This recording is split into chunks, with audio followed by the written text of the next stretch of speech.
అపోస్తలుల కార్యముల గ్రంథం 3వ అధ్యాయం. పగలు 3 గంటలకు ప్రార్థనా కాలమున పేతురును యోహానును దేవాలయమునకు ఎక్కి వెళ్ళుచుండగా పుట్టినది మొదలుకొని కుంటివాడైన ఒక మనుష్యుడు మోసుకొని పోబడుచుండెను.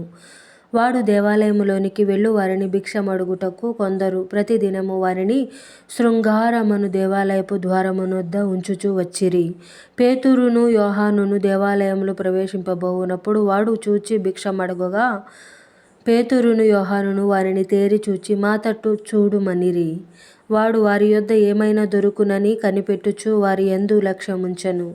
అంతటా పేతురు, వెండి బంగారములు నా యొద్ద లేవు గాని నాకు కలిగినదే నీకిచ్చుచున్నాను. నజరేయుడైన యేసు క్రీస్తు నామమున నడువుమని చెప్పి వాని కుడి చెయ్య పట్టుకుని లేవనెత్తెను. వెంటనే వాని పాదములను చీలమండలును బలము పొందెను. వాడు దిగ్గున లేచి నిలిచి నడిచెను. నడుచుచు గంతులు వేయుచు దేవుని స్తుతించుచు వారితో కూడా దేవాలయములోనికి వెళ్ళెను.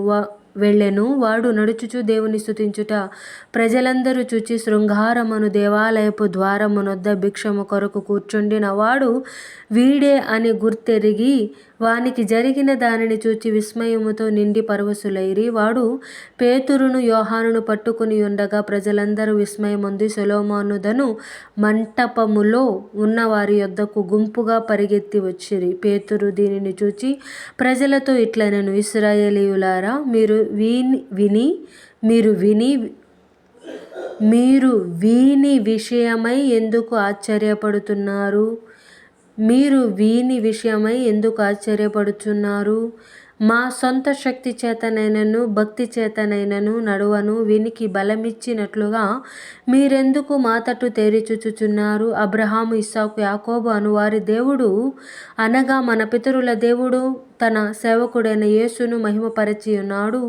మీరాయనను అప్పగించితిరి. పిలాతు ఆయనను విడుదల చేయుటకు నిశ్చయించినప్పుడు మీరు అతని ఎదుట ఆయనను నిరాకరించితిరి. మీరు పరిశుద్ధుడును నీతిమంతుడునైన వానిని నిరాకరించి నరహంతకుడైన మనుష్యుని మీకు అనుగ్రహింపుమని అడిగితిరి.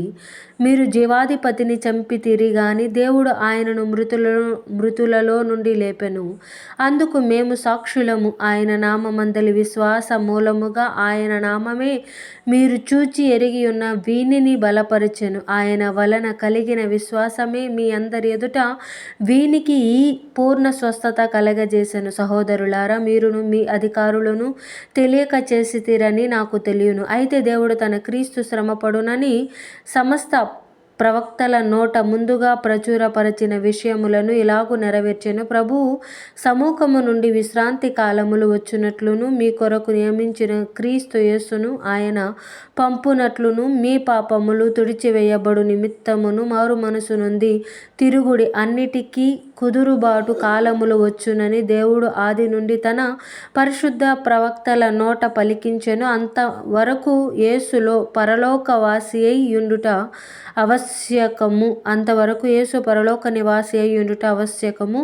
మోషే ఇట్లనెను, ప్రభువైన దేవుడు నా వంటి ఒక ప్రవక్తను మీ సహోదరులలో నుండి మీ కొరకు పుట్టించును. ఆయన మీతో ఏమి చెప్పినను అన్ని విషయములలో మీరు ఆయన మాట వినవలెను. ఆ ప్రవక్త మాట వినని వాడు ప్రజలలో ఉండకుండా సర్వనాశనమగునెను. మరియు సమూయేలు మొదలుకొని ఎందరు ప్రవక్తలు ప్రవచించిరో వారందరూ ఈ దినమును గూర్చి ప్రకటించిరి.